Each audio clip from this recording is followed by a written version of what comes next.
Kung itutuloy mo to, Marco, patay ka na sa amin. Paulit-ulit na tumatakbo sa isip ko ang mga salitang yon. Mismong nanay ko pa ang nagsabi. Ang babaeng nagluwal sa akin. Siya pa ang nagbigay ng hatol. Hindi ko inasahan na ang pinakahihintay kong pag-uwi ay magiging simula pala ng isang bangungot. At habang sinasabi niya yon sa kabilang linya ng telepono, ano sa tingin niyo ang ginagawa ng magaling kong kapatid? Nakita ko siya sa isip ko. Si Paulo, nakaupo sa isang mamahaling restaurant. Kasama ang asawa niya. Tumatawa. Ang kampante ng tawa niya, parang walang anumang problema sa mundo. Para bang hindi niya ninakaw ang lahat ng pinaghirapan ko. Para bang hindi niya ipinagkanulo ang sarili niyang kapatid. Ang kapal ng mukha, walang hiya. Nakikita ko ang ngisi niya. Yung ngising nagsasabing, nanalo ako, talo ka. Ang ngising gusto mong burahin sa pagmumukha niya. Pero sa gitna ng lahat ng to, sa harap ng kataksilan nila, alam niyo ba ang ginawa ko? Ngumiti lang ako, isang malamig na ngiti. Hindi ngiti ng saya, kundi ngiti ng isang taong pagod ng umiyak.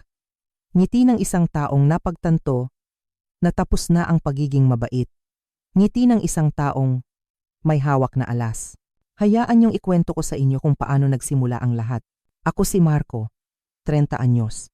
Sa loob ng 3 taon o 1,905 araw, nabuhay ako sa isang maliit na apartment sa Tokyo. Ang tanging kasama ko ay ang mga numero sa spreadsheet at ang pangarap na makauwi. Nagtrabaho ako bilang isang financial engineer. Brutal ang trabaho. 16 na oras bawat araw. Minsan mas matagal pa. Tiniis ko ang lungkot. Tiniis ko ang pagod. Tiniis ko ang bawat sandali na namimiss ko ang Pilipinas. Bakit? Dahil sa isang pangarap. Isang bahay. Hindi lang basta bahay. Ito ang aking santuaryo. Isang 4 na kwartong bahay sa isang tahimik na subdivision sa Quezon City. Ang halaga nito? 45 milyong piso. Bawat sentimo noon galing sa dugot pawis ko. 5 taon kong pinag-ipunan ng pambili nito. Ito ang unang bagay sa buong buhay ko na masasabi kong akin. Sa pamilya kasi namin, walang akin. Ang meron lang ay atin. At kapag sinabing atin, ang ibig sabihin talaga noon ay para sa kuya kong si Paulo. Kaya ganoon na lang ang halaga ng bahay na yon sa akin. Ito ang bandera ko. Ang patunay na kahit ako naman, yung bunsong laging seryoso, ay kayang magtagumpay. Kaya paglapag ng eroplano sa NAIA, hindi maalis ang ngiti sa labi ko. Pagod ako, pero mas nangingibabaw ang excitement. Dala-dala ko ang 2 maletang puno ng pasalubong. May mamahaling skincare sets para kay Mama Elena, premium golf clubs para kay Papa Arturo, at kahit para kay Paulo, may dala akong limited edition na relo. Umasa ako na sa 3 taon naming pagkakalayo, naghilom na ang mga sugat ng nakaraan, nagrent ako ng kotse. Habang nagmamaneho ako sa kahabaan ng EDSA, ramdam na ramdam ko ang init ng Maynila. Pero ibinaba ko pa rin ang bintana. Gusto kong damhin ang hangin, ang pamilyar na amoy ng aking bayan. Sa isip ko, nakikita ko na ang sarili kong naglalakad papasok sa bahay. Naamoy ko na ang sahig na gawa sa Nara. Naririnig ko na ang katahimikan ng aking bakuran. Iniwan ko ang spare key sa mga magulang ko. Simple lang ang usapan. Bisitahin nila paminsan-minsan para siguraduhing maayos ang lahat. Ako naman, tuloy-tuloy ang bayad sa lahat ng bills mula sa Japan. Gusto ko silang surpresahin. Gusto kong mag-organisa ng isang malaking barbecue party sa patio ko, sa bahay ko. Pagpasok ko sa subdivision, mas matataas na ang mga puno. Pamilyar ang bawat kanto. At nang lumiko ako sa huling kalsada, hinanap ng mga mata ko ang numero 4200. At doon, napapreno ako nang wala sa oras. Nakatigil ako sa gitna ng kalsada, nakatitig sa sarili kong driveway. May isang itim na SUV na nakaparada. Isang bagong-bagong Fortuner, makintab at arogante. Hindi ko ito pag-aari at siguradong hindi rin ito sa mga magulang ko. Habang naglalakad ako palapit, mas marami akong napansing mali. Ang mga rosas na itinanim ko, wala na. Pinalitan ng mga halamang walang kabuhay-buhay. At ang pinto, iba na. Kinapak ko ang susi sa aking bulsa. Ang tansong susi na naging anting-anting ko sa loob ng 3 taon. Pero habang tinititigan ko ang pinto, alam kong wala na itong silbi. Ang dating ordinaryong deadbolt, napalitan na ng isang high-tech na smart lock na kumikinang sa dilim. Doon nagsimulang manlamig ang buo kong katawan. Isang estranghero ang nagbukas ng pinto. Isang lalaking nasa 50 anyos. Mukhang iritado dahil naistorbo ko. Sino ka? Tanong ko. Nanginginig ang boses. Ako dapat ang magtanong niyan, sabi niya. Nasa loob ka ng pamamahay ko. Hindi ko napapahabain pa ang kwento. Ang pangalan niya ay G. Santos at binili raw niya ang bahay ko. 2 linggo na ang nakakaraan. Cash. Ang mundo ko, gumuho. Tinawag niya ang pulis. Dumating sila. At sa harap ng mga tsismosong kapitbahay, ipinakita ng mga pulis ang mga papeles. Ang pangalan ko, nandoon bilang dating may-ari. Pero ang bahay, legal na naibenta na. Pero wala akong pinirmahan. Sigaw ko. Nasa Tokyo ako. Civil case na po yan, sir. Sabi ng pulis. Puno ng awa ang mga mata. Sa ngayon, kailangan niyo pong umalis. Ang huling nakita ko bago ako umalis ay ang ngisi ni G. Santos. At doon bumalik ang lahat sa tawag sa telepono. Ang sigaw ng nanay ko, ang tawa ng kapatid ko. Akala nila, tapos na ang laban. Akala nila, nanalo na sila dahil sa isang peking pirma, sa isang kapirasong papel. Akala nila, dahil nasa malayo ako, wala akong magagawa, pero hindi nila alam. Ang pasaporte ko at bawat selyo dito mula sa immigration ng Japan ang magiging resibo ng karma nila. Kung naranasan mo na ring maging estranghero sa sarili mong pamamahay, kung naramdaman mo nang ipagkanulo ng mga taong inaasahan mong poprotekta sa'yo, i-like at i-share mo ang video na ito. At huwag kalimutang mag-comment sa baba. Saan kayo nanonood? Kwentuhan niyo ako. Pakinggan natin ang mga kwento niyo. Nakatayo ako sa harap ng pinto ng sarili kong bahay, pero pakiramdam ko, ako ang trespasser. Ang hanging mainit ng Maynila ay tila dumadagan sa balikat ko. Kasabay ng bigat na nararamdaman ko sa aking dibdib. Huminga ako ng malalim, pinipilit na kumalma. Baka nagkamali lang ako, baka may paliwanag ang lahat ng ito. Ipinindot ko ang doorbell, ang tunog na narinig ko ay iba at hindi ang chime na ako mismo ang nag-install. Ilang sandali pa, bumukas ang pinto. Ang lalaking humarap sa akin ay nasa mga 50 anyos. Nakasuot ng polo shirt na nakatuck-in sa kanyang khaki shorts. May hawak siyang sandwich at tumingin sa akin na parang ako ay isang istorbo. Anong kailangan mo? Tanong niya. Napatitig ako sa kanya. Sinilip ko ang hallway sa likuran niya. Ang hallway ko. Ang painting na isinabit ko sa kaliwang pader. Wala na. Ang kulay ng pader. Iba na rin. Isang beige na kulay na kinasusuklaman ko. Sino ka? Tanong ko. Mas magaspang ang boses ko kaysa sa inaasahan ko. Kumunot ang noo ng lalaki. Ikaw ang nag-doorbell sa bahay ko, iho. Siguro ang tanong ay, sino ka? Ang yabang. Napuno ng galit ang dibdib ko. Ako si Marco, mariin kong sabi. At ito ang bahay ko. Anong ginagawa mo rito sa loob? Tumigil siya sa pagmuya. Tumingin siya sa akin ng masama. Bahay mo? Nako, kung ano man ang binebenta mo? O kung nalilito ka lang? Mas mabuting umalis ka na sa property ko. Wala akong binebenta. Sigaw ko. Ang jet lag at adrenaline ay naghahalo na sa sistema ko. Ako ang may-ari ng property na ito. Galing akong Japan. Kararating ko lang. Ngayon, tatanungin kita ulit. Sino ka at bakit ka nasa bahay ko? Isang maikling, hindi makapaniwalang tawa ang pinakawalan niya. Ang pangalan ko ay G. Santos. At binili ko ang bahay na ito 2 linggo na ang nakakaraan. Cash. Kaya, kung hindi ka multo, umalis ka na. Bago pa ako tumawag ng pulis. Ang mga salitang iyon, kaparang martilyong pumukpok sa ulo ko. Binili? Paanong nangyari iyon? Imposible, sabi ko, nanginginig. Hindi ko ito binenta. Ako ang may-ari. Marco ang pangalan ko, nasa titulo. Hanapin mo. Pero matigas ang mukha niya. Wala akong kailangang hanapin. Umupo ako sa isang closing table. Pumirma ako ng mga papeles. May titulo ako, umalis ka na. Sinubukan niyang isara ang pinto. Pero reflex na iniharang ko ang kamay ko. Isang pagkakamali. Huwag na huwag mong hahawakan ang pinto ko. Sigaw niya. Dinukot niya ang cellphone sa kanyang bulsa. Tatawag ako ng pulis. Trespassing ka. Sige, tumawag ka. Ganti ko. Tumawag ka. Dala ko ang ID ko. Dala ko ang pasaporte ko. 10 minuto ang lumipas. Dumating ang patrol car. Nagsimula ng magsilabasan ng mga kapitbahay. Mga mukhang pamilyar sa akin noon pero ngayon ay nakatingin na parang isa akong kriminal. Hiningi ng pulis ang mga ID namin. Ipinakita ko ang passport at driver's license ko. Si G. Santos naman, mayabang na inilabas ang isang makapal na folder. Nandoon ang deed of sale, ang petsa ng closing, ang rehistro sa county. Kinuha ng pulis ang mga papeles at bumalik sa sasakyan niya para i-verify. Habang naghihintay ako, pakiramdam ko ay nasa isang masamang panaginip ako. Nang bumalik ang pulis, ang mukha niya ay puno ng awa. Mas masakit iyon kaysa galit.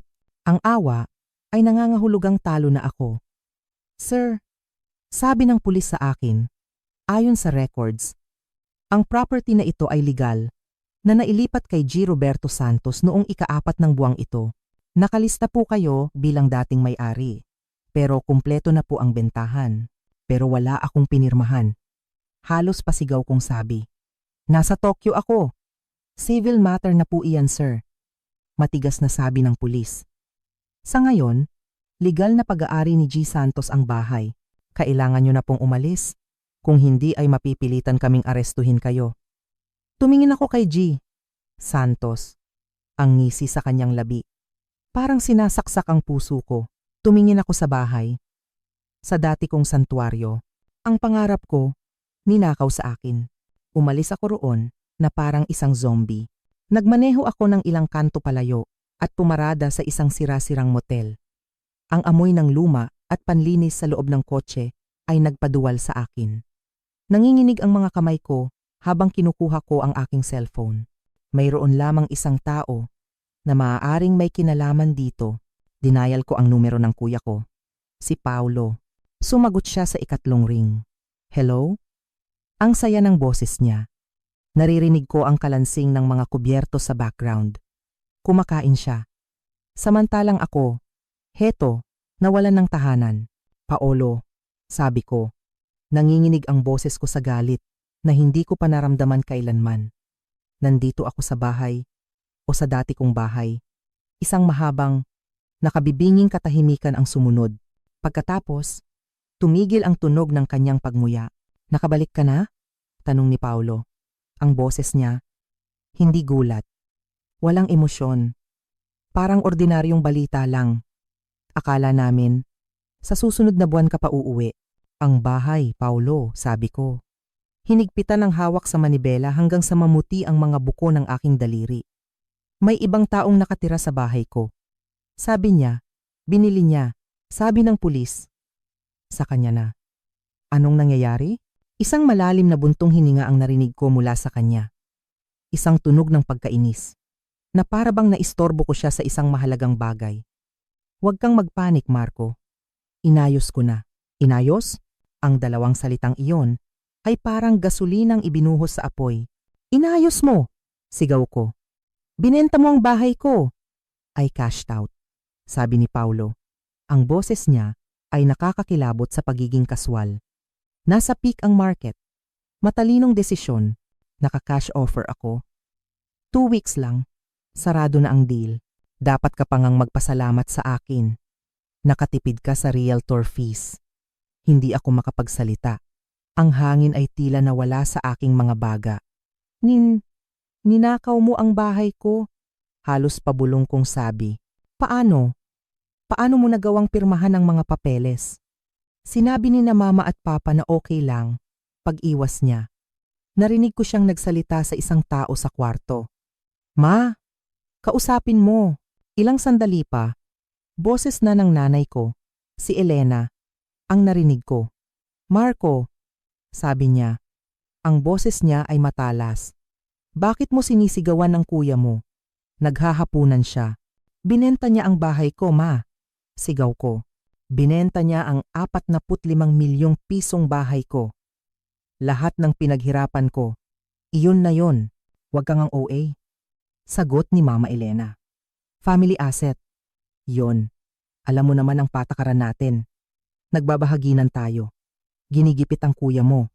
Kailangan niya ng puhunan para sa isang business venture. Isang napakalaking oportunidad. Ikaw, single ka.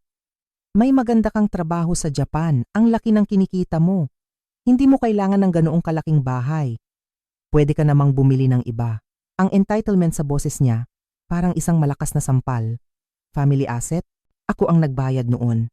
Ako, bawat sentimo. Sino ang nagpalaki sa'yo? Ganti niya agad. Sino ang nagpakain sa'yo? Sino ang nagdamit sa'yo? Ngayong successful ka na. Akala mo mas magaling ka na sa amin? Akala mo pwede ka na lang mag-imbak ng yaman habang nahihirapan ang kapatid mo?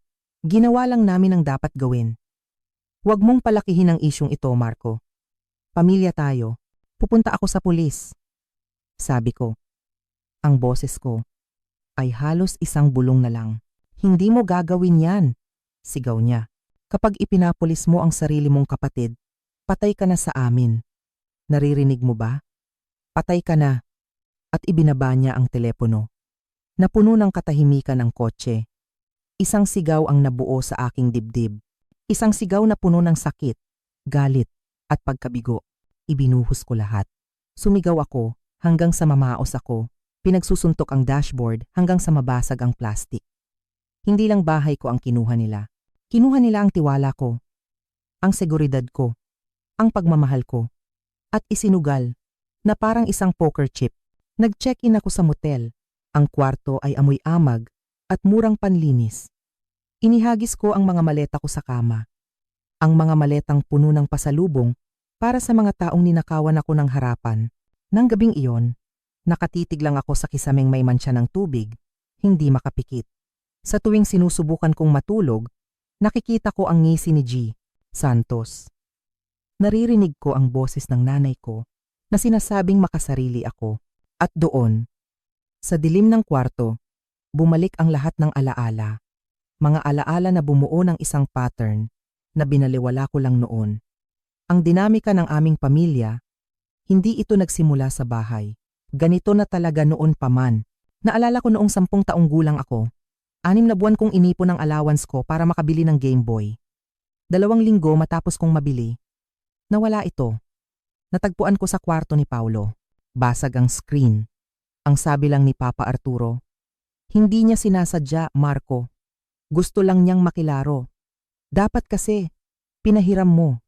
Ako ang naging makasarili dahil mayroon akong isang bagay na akin. Si Paulo ang naging biktima dahil gusto niya iyon. Naalala ko noong 16 anyos ako. Nagtrabaho ako sa summer para mabili ang una kong sasakyan, isang lumang Honda. Si Paulo, na 20 anyos noon at nasuspindi ang lisensya dahil sa DUI, kinuha ang susi ko habang tulog ako. Binalot niya ang kotse sa isang poste ng telepono. Total wreck. Si Mama Elena dumating sa ospital kung saan ginagamot si Paulo para sa isang bali sa braso. Tumingin siya sa akin na nakatulala sa isang tabi at sinabing, bakit mo kasi iniwan ang susi mo kung saan-saan? Alam mo namang may pinagdadaanan siya. Kasalanan mo to, kasalanan ko. Palaging kasalanan ko. Ginugol ko ang buong buhay ko bilang isang adulto na sinusubukang patunayan na sapat na ako. Sinusubukang bilhin ang kanilang pag-aproba gamit ang tagumpay. Naging engineer ako. Nagpadala ako ng pera. Bumili ako ng malaking bahay para doon kami magdiwang ng Pasko. Pumunta ako sa Japan para kumita pa ng mas malaki. Sa pag-aakalang kung yayaman ako ng sapat, sa wakas ay rerespetuhin na nila ako. Pero hindi nila ako nakita bilang isang tao. Nakita nila ako bilang isang resource. Ako ay isang balon. At si Paulo ang butas. At ang mga magulang ko, sila ang mga tubero na tinitiyak na ang daloy ay papunta lamang sa isang direksyon. Pagsikat ng araw, ang lungkot na naramdaman ko ay naging isang bagay na mas matigas, mas malamig, at mas mabigat. Naging determinasyon ito. Bumangon ako at naghilamos. Tumingin ako sa salamin. Ang pagod na lalaki mula sa airport kahapon, wala na. Ang pumalit ay isang taong wala, nang maaaring mawala pa. Family asset, Bulong ko sa aking refleksyon. Kinuha ko ang cellphone ko. Hindi na ako sisigaw. Hindi na ako magmamakaawa. Ituturing ko ito kung ano talaga ito.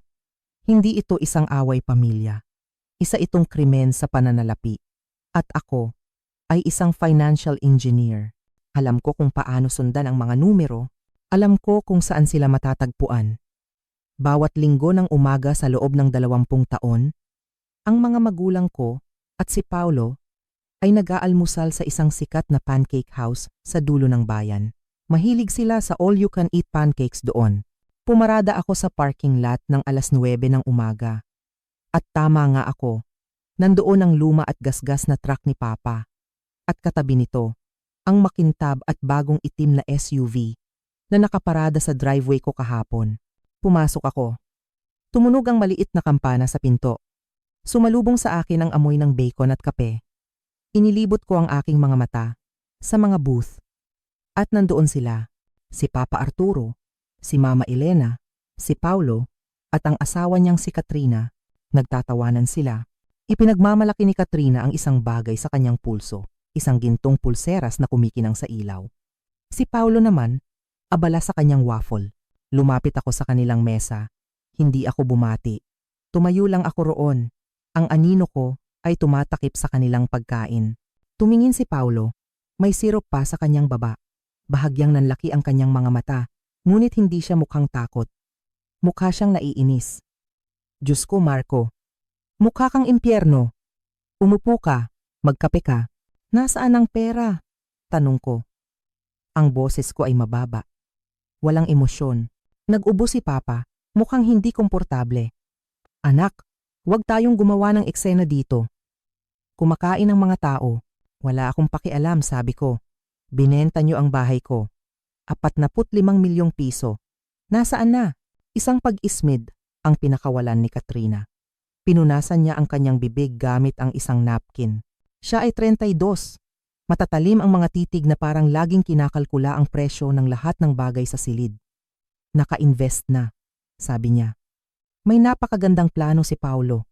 Mga crypto holdings at isang logistics startup. Dodoblehin namin ang pera sa loob ng 6 na buwan. Ibabalik namin sa iyo ang parte mo. May interes pa. Sa totoo lang, dapat kang magpasalamat sa kanya sa pag-manage ng assets mo habang iniiwan mo kami dito sa Pilipinas. Manage my assets? Inulit ko sa isip ko. Pineke niya ang pirma ko. Inirapan lang ako ni Paulo. Dinukot niya mula sa isang leather bag sa tabi niya ang isang nakatuping papel. Inilagay niya ito sa malagkit na mesa. Wala akong pineke, sabi ni Paulo. Nang may kumpiyansa, pinirmahan mo ito bago ka umalis. Tandaan mo, isang power of attorney na nagbibigay sa akin ng karapatan na asikasuhin ang iyong real estate portfolio. Kinuha ko ang papel. Isa itong general power of attorney. Nagbibigay ito kay Paulo ng ganap na kontrol. Sa ilalim, mayroong isang pirma. Nakakatakot na kamukha ng pirma ko. Ang kurba ng M, ang matulis na krus ng T. Kung hindi ko lang alam ang katotohanan, maniniwala akong ako ang pumirma. Tingnan mo ang petsa, sabi ni Katrina nang may pagmamalaki. October 27. 3 taon na ang nakalipas. Notarized pa, inilabas ko ang aking telepono. Kukuhanan ko ito ng litrato. Sige lang, sabi ni Paulo, kumagat sa kanyang waffle. Legal na dokumento yan. Wala kang magagawa sa amin, Marco. Ginawa namin ang lahat ayon sa batas. Kumuha ako ng isang high-resolution na litrato ng dokumento, tinitiyak na malinaw ang pirma, ang selyo ng notaryo, at ang petsa. Talaga bang iniisip ninyo na matatalo nyo ako gamit ang isang pekeng papel? Tanong ko. Hindi yan peke, sabat ni Mama. Masama ang tingin sa akin. Tigilan mo na ang pag-atake sa kapatid mo. Siya lang ang naiwan dito para alagaan kami, habang ikaw ay nagpapakasaya sa pagkain ng sushi at kinalimutan na kung saan ka nang galing. Tiningnan ko silang apat sa huling pagkakataon. Nagkakaisa sa kanilang maling paniniwala. Talagang naniniwala sila na may karapatan sila sa buhay ko. Masiyahan kayo sa waffles, sabi ko. Iyan na ang huling pagkain na ililibre ko sa inyo. Tumalikod ako at umalis. Iniwan sila sa kanilang tagumpay na almusal. Akala nila, ang papel na iyon ang kanilang kalasag. Hindi nila alam Iyon ang magiging pako sa kanilang kabaong. Ang susunod kong hinto ay ang opisina ni Attorney Marcos de la Cruz. Natagpuan ko siya online. 5 bituin ang rating. May mga review na naglalarawan sa kanya bilang isang pating at isang pitbull. Iyon mismo ang kailangan ko. Ang kanyang opisina ay nasa BGC, puro salamin at bakal. Si Attorney de la Cruz ay isang lalaking nasa 50 anyos. Nakasuot ng isang suit na mas mahal pa kaysa sa una kong kotse. Pinakinggan niya ang kwento ko nang hindi sumasabat. Ang kanyang mukha ay hindi mabasa. Magulo ito. Sa wakas ay sabi ni Attorney de la Cruz, sumandal sa kanyang upuan. Kung mananalo ang power of attorney na iyan, mahihirapan kang lumaban, paliwanag niya, na mahirap patunayan na peke ang isang pirma. Madalas ay nagkakansela lang ang mga eksperto sa isa't isa. Nagiging sabi niya laban sa sabi ko, hindi ito.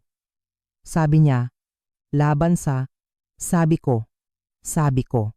Inilabas ko ang aking telepono at ipinakita sa kanya ang litrato ng dokumento. Tingnan niyo po ang petsa. October 27, 3 taon na ang nakalipas. Okay, sabi ni Attorney de la Cruz. Dinukot ko mula sa aking bag ang aking pasaporte. Luma na ito, puno ng mga selyo. Binuklat ko ito sa mga huling pahina. Lumipad po ako papuntang Tokyo noong October 26. Sabi ko, inilapag ang pasaporte sa kanyang mamahaling mahogany desk. Isang mahabang biyahe. Idagdag pa ang time difference. Lumapag ako sa Narita Airport noong October 27. Lumapit si Attorney de la Cruz. Isinuot niya ang kanyang reading glasses at tiningnang mabuti ang pasaporte. At nandoon nga, nakasulat sa pulang tinta. Immigration Inspector. Narita Airport. October 27. Nasa Japan po ako ng pisikal noong ang dokumentong ito ay di umano'y pinirmahan at ninotaryo sa Pilipinas, sabi ko. Maliban na lang kung natutunan kong mag-teleport, ang dokumentong iyan ay isang malaking kasinungalingan. Isang dahan-dahang ngiti ang gumuhit sa mukha ni Attorney de la Cruz. Isang ngiti ng isang mandaragit. Iyan ay nagbabago ng lahat, mahinang sabi niya. Hindi na ito isang simpleng civil dispute. Ito ay hindi matatawarang ebidensya ng felony forgery. At kung ginamit nila ang mail o internet para maisakatuparan ito, wire fraud pa iyan. Makukuha po ba natin pabalik ang bahay? Tanong ko. Mas higit pa riyan ang magagawa natin, sabi ni Attorney de la Cruz. Dinampot ang kanyang telepono. I-freeze natin sila. Kung walang bisa ang dokumentong iyan, walang bisa ang bentahan, walang bisa ang paglipat ng titulo. Pero una, kailangan nating pigilan ang pera na tuluyang maglaho. Magpa-file ako ng isang emergency injunction. I-freeze natin ang lahat ng account na may kaugnayan sa kapatid mo at sa asawa niya. Tumingin siya sa akin. Handa ka na ba rito? Kapag ginawa ko ito, wala nang atrasan. Ito na, ang nuclear option. Naisip ko ang Game Boy. Naisip ko ang kotse. Naisip ko ang family asset. Pindutin niyo na ang buton, sabi ko. Bago ako umalis sa opisina ni Attorney de la Cruz, may isa pa akong tanong. Ang mga personal na gamit ko. Ang bahay ay may mga muebles. Ang diploma ko, mga damit ko, mga litrato. Nasaan na po kaya ang mga iyon? Tumawag si Attorney de la Cruz sa title company na humawak ng bentahan. Pagkalipas ng ilang minuto, inabutan niya ako ng isang piraso ng papel na may address. Nagrenta raw sila ng isang bodega, kasama raw sa proseso ng paglilinis. Dinala ako ng address sa isang hilera ng mga kinakalawang na metal na bodega sa gilid ng isang industrial na lugar. Ito yung tipo ng lugar kung saan dinadala ang mga bagay para mabulok at makalimutan. Binili ko ang isang bolt cutter mula sa isang hardware store. Wala sa akin ang susi. At wala na akong pakialam. Pinuwersa kong buksan ang padlock. Nang irol ko ang metal na pinto, isang nakakasulasok na init at amoy ng basang karton at amag ang sumalubong sa akin. Nandoon ang leather sofa ko. May malaking hiwa sa gilid na para bang kinaladkad lang ng walang pag-iingat. Ang mga mamahalin kong electronics ang TV, ang sound system wala na. Malinaw na naibenta na. Pero ang mga kahon sa sulok ang nagpaguho sa akin. Binuksan ko ang isa. Naglalaman ito ng mga libro ko. Baluktot na ang mga ito dahil sa halumigmig. Ang mga pahina ay magkakadikit na. Binuksan ko ang isa pa. Ito ang naka-frame kong diploma mula sa universidad. Basag ang salamin. Bali, sa gitna ang frame. At pagkatapos, ang kahon sa ilalim.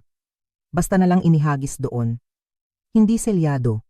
Sa loob, mga photo album, mga litrato ko noong bata pa ako, mga litrato ng mga kaibigan, mga alaala ng huling 10 taon. Lahat ay nababalutan ng alikabok at dumi. Ang ilan ay natapon na sa maruming sementadong sahig. Hindi lang pala bahay ko ang binenta ni Paulo. Itinuring niyang basura ang buong pagkatao ko. Wala siyang pakialam sa mga alaala ko. Para sa kanya, ako ay isang hadlang lamang sa pera. Dinampot ko ang isang litrato namin ng lolo ko, ang nag-iisang tao sa pamilya na tunay na sumuporta sa akin. Ang litrato ay lukot na. Punit ang isang sulok. Niyakap ko ito sa aking dibdib. At umupo ako sa maruming sahig ng bodegang iyon. Hindi ako umiyak. Tapos na ako sa pag-iyak. Nakaramdam ako ng isang malamig at matigas na buhol sa aking dibdib. Gusto nila ng giyera. Gusto nilang pag-usapan ng pamilya. Sige, ipapakita ko sa kanila kung ano ang nangyayari kapag kinalaban mo ang nag-iisang tao sa pamilya na marunong talagang magtrabaho. Ang sumunod na 48 oras ay napakabilis. Si Attorney De La Cruz ay kasing galing ng kanyang reputasyon. Nag-file siya ng isang emergency ex parte motion sa korte. Iprinisenta ang selyo sa pasaporte bilang prima facie evidence ng pandaraya. Agad na nag-grant ang judge ng isang temporary restraining order at isang asset freeze kay Paulo at sa asawa niyang si Katrina. Nasa opisina ako ni Attorney De La Cruz nang dumating ang resulta ng financial forensics. Hiniling ko sa isang kaibigan kong si Kira, isang cybersecurity expert, na tulungan si Attorney De La Cruz na itrace ang mga pondo. Dahil 2 linggo pa lang ang nakalipas mula nang mangyari ang bentahan, kailangan naming malaman kung saan napunta ang 45 milyong piso. Naka-speakerphone si Kira. Hoy, Marco, nakaupo ka ba? Sabihin mo na, sabi ko. Magkano pa ang natira? Well, sabi ni Kira, ang good news, na-freeze natin ang humigit kumulang 15 milyong piso. Ang bad news, ang natitira, wala na. Saan napunta? Tanong ni Attorney De La Cruz. Ang kanyang ballpen ay nakahanda sa kanyang notepad. Hindi sila nag-invest sa isang negosyo, paliwanag ni Kira. Maliban na lang kung ang negosyo ay BetMGM at offshore poker. Nakakakita ako ng malalaking wire transfers sa 3 magkakaibang online gambling sites sa loob ng 48 oras matapos ang closing. Humigit kumulang 20 milyong piso. Ipinikit ko ang aking mga mata. 20 milyon. Ang dugo, pawis, at luha ko. Isinugal lang sa loob ng 1 linggo. Paano ang natitira? Tanong ko. Isang bagong Ford F. 150 Raptor. List ni Kira. Down payment para sa isang Mastercraft na bangka. At mga 30,000 sa pagbabayad ng credit card. Para sa... Tumingin ako kay Attorney De La Cruz. Sugarol pala ang kapatid ko. Alam kong mahilig siyang mag-poker. Pero hindi ko alam na ganito kalala. Hinahabol niya ang kanyang mga talo. Sabi ni Attorney De La Cruz, umiiling. Akala niya, makukuha niya ang pera mo. Dodoblehin sa isang sure thing, ibabalik sa iyo ang parte mo. At itatago ang kita nang matalo siya sa unang 100,000. Nagpanik siya. At mas malaki ang tinaya. At ang truck, ang bangka, mga tropeyo. Sabi ni Attorney De La Cruz. Para ipakita sa mundo na siya ay isang tagumpay. Standard narcissist behavior. Hawak na namin ang lahat ng baraha. Ang smoking gun, ang money trail, ang pasaporte. Sa legal na usapin, hindi kami matatalo. Ngunit nakalimutan ko na, ang pamilya ko ay hindi lumalaban gamit ang lohika. Lumalaban sila gamit ang putik. Nang gabing iyon, nagsimulang mag-vibrate ang telepono ko. Hindi mga tawag, kundi mga notification. Binuksan ko ang Facebook. Matagal ko na itong hindi ginagamit. Pero aktibo pa rin ang account ko. Mayroon akong 50 bagong tags. Nag-click ako sa isa. Dinala ako nito sa isang post ni Katrina. Isang video niya na nakaupo sa kanyang kusina na ngayon ay napagtanto kong ni-renovate gamit ang pera ko. Umiiyak siya. Hindi. Humahagulgol siya. Mga kaibigan, pamilya. Sabi niya sa video, hindi ko po ito karaniwang ginagawa, pero inaatake po kami. Ang kapatid ng asawa ko, si Marco, ay bumalik mula sa Japan, isang nagbagong tao. Isang malupit na tao. Binigyan niya kami ng pahintulot na ibenta ang luma niyang bahay para tulungan kaming magsimula ng negosyo. At ngayong nakikita niyang nagiging successful kami, naiinggit siya. Kinakasuhan niya kami. Na-freeze ang mga bank account namin. Hindi kami makabili ng groceries. Hindi kami makabayad ng bills. Sinusubukan niyang itapon sa kalye ang sarili niyang kapatid dahil sa inggit. Please, ipagdasal niyo po kami. Ang caption, kapag mas pinili ng pamilya ang pera kaysa dugo. Heartbroken. Ang mga komento ay isang basurahan. Wow, napakasamang kapatid. Nagbabago talaga ang tao dahil sa pera. Stay strong, Katrina. Marco Riley. Naaalala ko yan. Akala ko noon pa. Mayabang na. Pagkatapos, nagsimula nang dumating ang mga text mula sa mga tiyahin na hindi ko na nakita sa loob ng isang dekada. Mula sa mga pinsan. Paano mo nagawa ito sa mga magulang mo? Ang dami-dami mo na. Bakit hindi ka makapag-share? Buntis daw si Katrina. At nakakasama sa baby ang stress. Halimaw ka. Nakaramdam ako ng pagduduwal. Binabago nila ang realidad. Sa kanilang bersyon, ako ang kontrabida. Ginagamit nila ang komunidad, ang church group, ang extended family. Ginagamit nila ang aking pagiging pribado laban sa akin. Dahil hindi ako nagpo-post tungkol sa buhay ko, pinunan nila ng kanilang kasinungalingan ang espasyo. Gusto kong sumagot. Gusto kong i-post ang litrato ng pasaporte, ang mga record ng sugal. Nag-type ako ng isang galit na status update. Pagkatapos, binura ko ito. Wag! Sabi ko sa sarili ko. Wag kang pumatol. Iyon ang gusto nila. Gusto nila ng drama. Gusto nila ng sigawan. Ibinaba ko ang telepono. Hindi ako lalaban sa Facebook. Lalaban ako sa korte kung saan walang kwenta, ang mga likes at ang pagsisinungaling ay isang krimen. Kinabukasan, may malakas na kumakatok sa pinto ng motel ko. Sumilip ako sa peephole. Sina Papa Arturo at Mama Elena, ang mga magulang ko, binuksan ko ang pinto, iniwan ang safety chain na nakakabit. Anong kailangan nyo? Papasukin mo kami, Marco, sabi ni Papa. Mukha siyang mas matanda, pagod. Kailangan nating mag-usap. Tinanggal ko ang kadena at pinapasok sila. Maliit lang ang kwarto at dahil sa presensya nila, naging masikip ito. Kailangan mong itigil ito, sabi ni Papa. Nanginginig ang boses. Tumawag ang bangko. Lahat ay frozen. Hindi ma-access ni Paulo ang pondo niya. Kinuha nila ang bagong truck kaninang umaga. Alam mo ba kung gaano ka nakakahiya iyon para sa kanya? Sa harap ng mga kapitbahay, ninakaw niya ang bahay ko pa. Kalmado kong sabi. Ang truck na iyon, binili gamit ang ninakaw na pera. Isang hindi pagkakaintindihan lang yon. Sigaw ni Mama. Babayaran ka naman niya eh. Bakit kailangan mong maging ganito kalupit? Sinisira mo ang buhay niya dahil lang sa pera. Nag-commit siya ng felony, sabi ko. Forgery? Fraud? Kapatid mo siya. Sigaw ni Papa. Hindi mo ikinukulong ang pamilya. Itigil mo na ang kasong ito ngayon din. I-unfreeze mo ang pera. Gagawa kami ng payment plan. Pwede siyang magbayad ng 25,000 kada buwan. Tumawa ako. Isang tuyo at walang buhay na tawa. 25,000. Aabutin siya ng 100 at 25 taon para bayaran ako. Hindi pa kasama ang interes. Hindi. Kung itutuloy mo ito. Tumayo si Mama. Namumula ang mukha sa galit. Kung gagawin mong kriminal ang kapatid mo, hindi ka namin mapapatawad. Wala ka ng magulang. Matagal ko nang tinanggap iyan, sabi ko. At doon, nagpa siya akong ilatag ang patibong.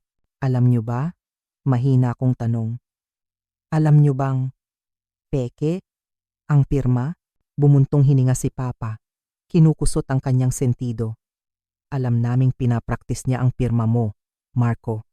Nakita namin siyang ginagawa iyon sa mesa sa kusina. Pero akala namin, para lang mapabilis ang proseso. Akala namin, Pipirmahan mo rin naman kung nandito ka. Isang formality lang. Gotcha. Ang telepono ko ay nasa bulsa ng aking damit. Ang voice memo app ay tumatakbo mula pa noong kumatok sila. So, pinanood niyo siyang ipeke ito. At wala kayong ginawa. Tanong ko. Para lang makasiguro. Tinutulungan namin ang pamilya. Sigaw ni Mama. Labas! Sabi ko. Umalis na kayo. Itinulak ko ang pinto. Tinitigan nila ako ng purong galit. Pagkatapos ay lumabas. Nang magsara ang pinto, itinigil ko ang recording. Hawak ko na ang kanilang pag-amin. Sila ay mga kasabwat. Ang huling piraso ng puzzle ay si G. Santos. Nag-file siya ng countersuit laban sa akin para sa harassment at slander of title. Galit na galit siya. Akala niya, isa akong scammer na sinusubukang bawiin ang bahay matapos itong ibenta.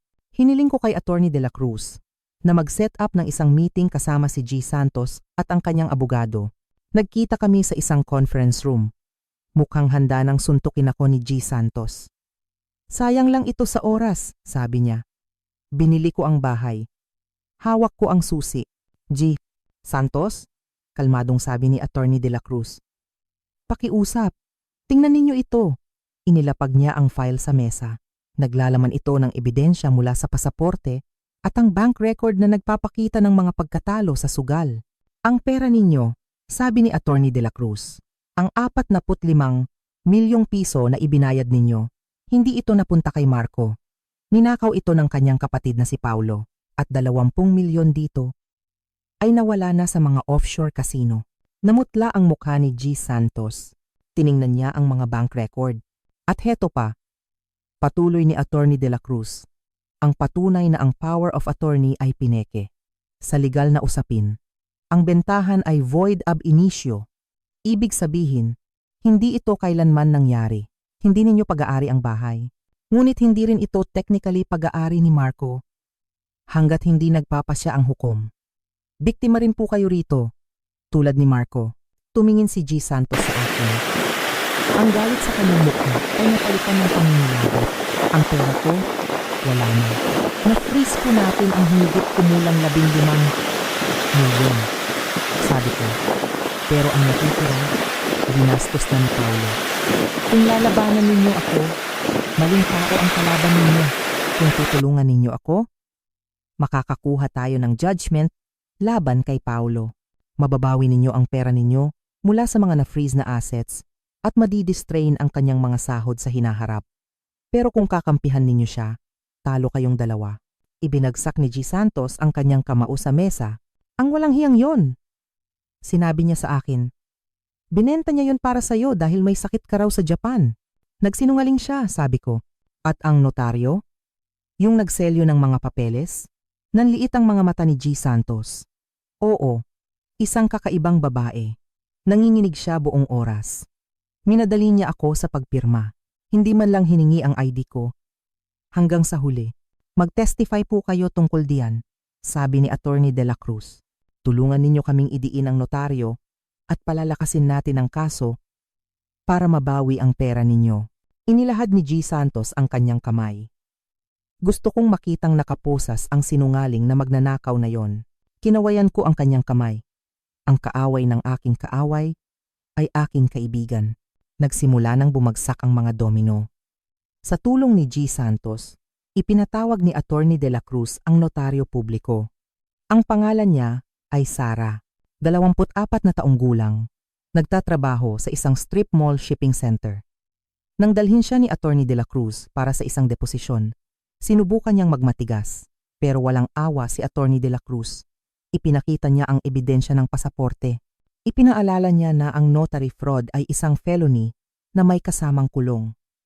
Ipinaalala niya na mawawalan siya ng komisyon at ng trabaho habang buhay. Alam naming hindi mo nakita si Marco na pumirma ng dokumentong iyon, sabi ni Attorney De La Cruz, nakasandal sa mesa. Alam naming nasa Tokyo siya, kaya may dalawa kang pagpipilian.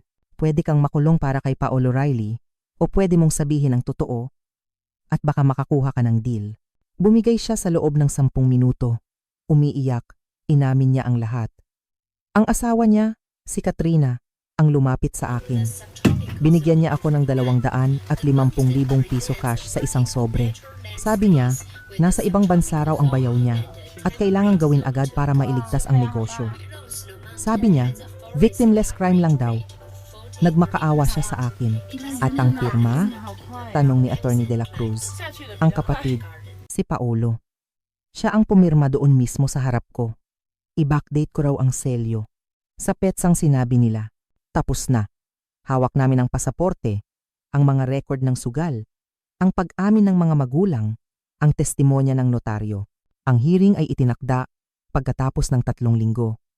Dahil sa napakaraming ebidensya at sa kriminal na katangian ng pandaraya, pumayag ang hukom sa isang expedited summary judgment hearing sa titulo ng bahay. Pumasok ako sa courtroom suot ang aking pinakamagandang suit. Kalmado ako. Malamig, pero kalmado. Sa kabilang panig ng aisle, nakaupo si Paulo at Katrina. Mukha silang kahabag-habag. Pumayat si Paulo. Ang kayabangan niya ay napalitan ng kaba. Si Katrina naman, mukhang tumanda ng 10 taon. Ang mga magulang ko, sina Arturo at Elena, ay nakaupo sa likuran nila, ayaw tumingin sa akin. Ang hearing ay brutal.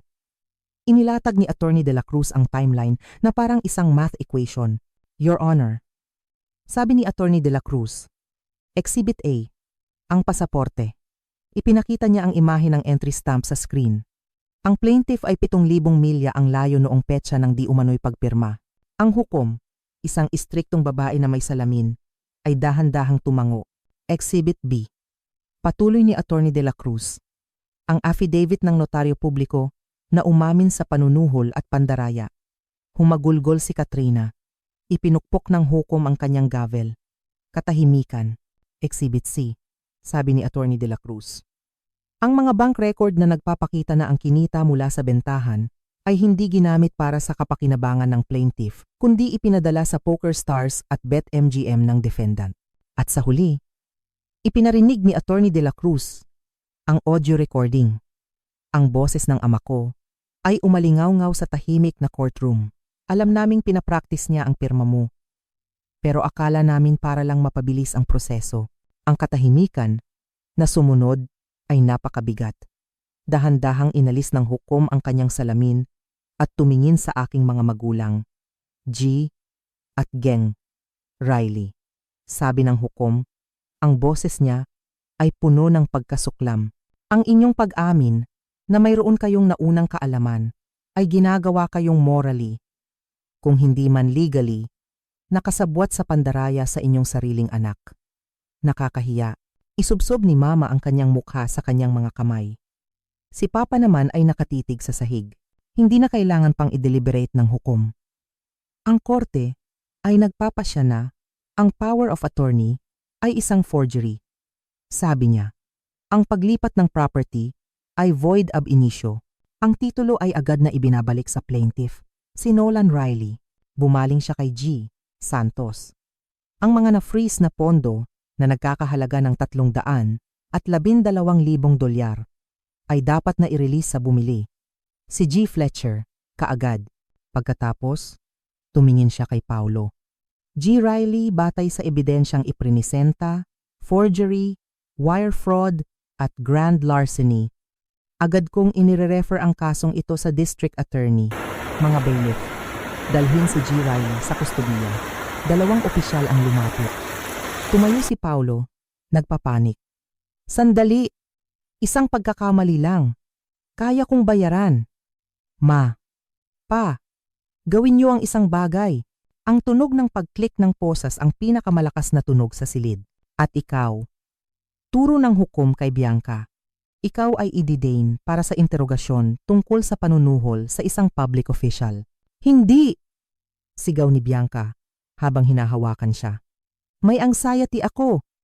Hindi niyo ako pwedeng hawakan.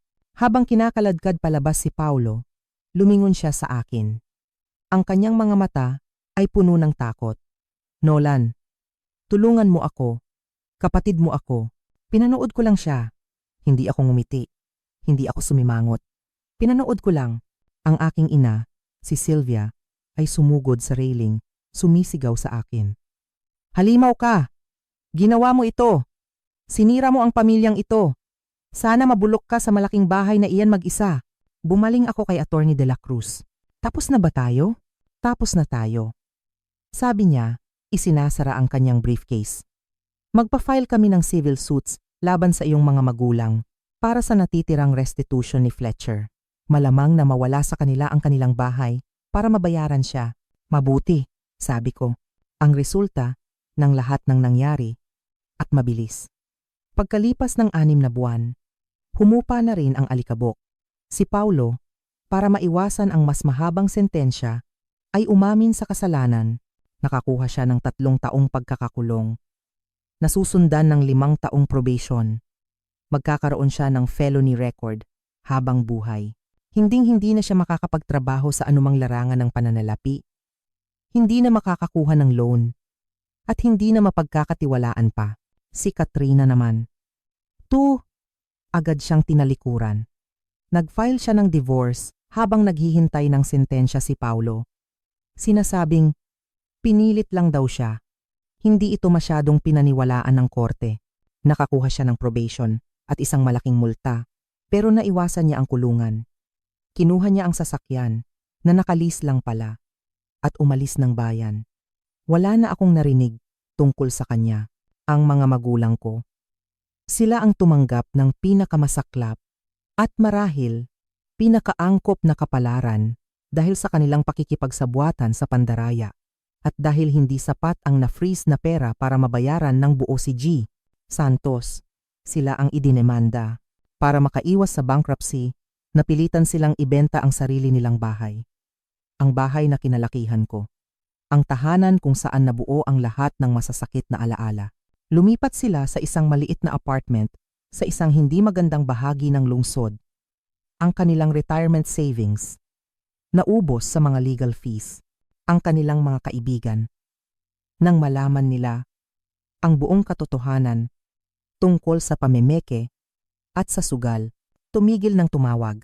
Naiwan silang mag-isa kasama ang kanilang galit at pagsisisi at ako, nakuha ko pabalik ang bahay ko. Isang araw. Pagkatapos ng hatol, bumalik ako. Wala na ang electronic lock. Pinalitan ko ng isang ordinaryong deadbolt. Naglakad ako sa mga bakanting silid. Nandoon pa rin ang beige na pintura na kinasusuklaman ko. Ang kakaibang amoy ng sandwich ni G. Santos ay tila nananatili pa rin sa hangin. Tumayo ako sa sala, nakatingin sa labas, sa bakuran kung saan dating nakatanim ang aking mga rosas. Naghintay ako, hinintay kong maramdaman ang tagumpay. Hinintay kong maramdaman ang saya. Pero wala. Wala akong naramdaman. Ang bahay na ito, hindi na ito isang santuwaryo. Isa na itong crime scene. Isa itong monumento ng kataksilan. Napagtanto ko na hindi ko kayang manirahan dito. Bawat anino, kamukha ni Paulo, bawat alingit-ngit ng sahig, parang boses ng nanay ko. Tumawag ako ng isang realtor kinabukasan. Ibinenta ko ito as is. Mas tumaas pa ang market, kaya kumita pa ako ng malaki. Kinuha ko ang pera. Halos $1,000,000 o mahigit 50 milyong piso. Matapos ang bentahan ng bahay at kasama ang mga naipon ko. At lumayo ako. Lumipat ako sa isang lugar na napakalayo. Bumili ako ng isang lote sa Pacific Northwest. Malapit sa isang tahimik na lawa na napapaligiran ng mga puno ng pino. Nagtayo ako ng isang maliit na kabin. Sapat lang para sa akin. Walang guest room. Walang espasyo para sa mga family gathering. Kahapon, may natanggap akong sulat sa mail. Walang return address. Pero kilala ko ang sulat kamay. Galing ito sa nanay ko. Tumayo ako sa aking porch, nakatingin sa lawa, hawak-hawak ang sobre. Alam ko kung ano ang nasa loob. Mga guilt trip. Mga bersikulo mula sa Biblia. Isang pakiusap para sa pera dahil huli na sila sa upa. Mga akusasyon na inabandon ako sila. Hindi ko ito binuksan. Naglakad ako papunta sa fire pit kung saan nagsusunog ako ng ilang tuyong sanga. Itinapat ko ang sobre sa apoy. Pinanood ko ang papel na dahan-dahang umikot, maging kulay kape, at pagkatapos ay biglang magliyab. Pinanood ko itong maging abo at lumutang pataas, kasama ng malinis at malamig na hangin. Doon ko napagtanto ang lahat. Hindi ako nawalan ng pamilya. Hindi mo maaaring mawala ang isang bagay na hindi mo naman talaga pag-aari. Nakatakas ako. Nakatakas ako sa isang kulto. Nakatakas ako sa isang sistema na idinisenyo para ubusin ako hanggang sa matuyo. Umupo ako sa aking silya at humigop ng kape. Ang katahimikan ng gubat ay mabigat, ngunit hindi ito malungkot. Mapayapa ito. Sa kauna-unahang pagkakataon sa loob ng 30 taon, wala akong utang kanino man. Hindi ako isang kapatid. Hindi ako isang anak. Ako lang si Marco. At iyon ay sapat na. Kaya, tatanungin ko kayo, ako ba ang masama sa istoryang ito? Ako ba ang kontrabida dahil hinayaan kong mawalan ng bahay ang mga magulang ko at naipakulong ko ang sarili kong kapatid? O sinasagip ko lang ang aking sarili? Ipaalam niyo sa akin sa mga komento. Salamat sa panonood. Kung nagustuhan ninyo ang kuwentong ito ng hustisya, pakipindot ang like button at mag-subscribe para sa mas marami pang kuwento.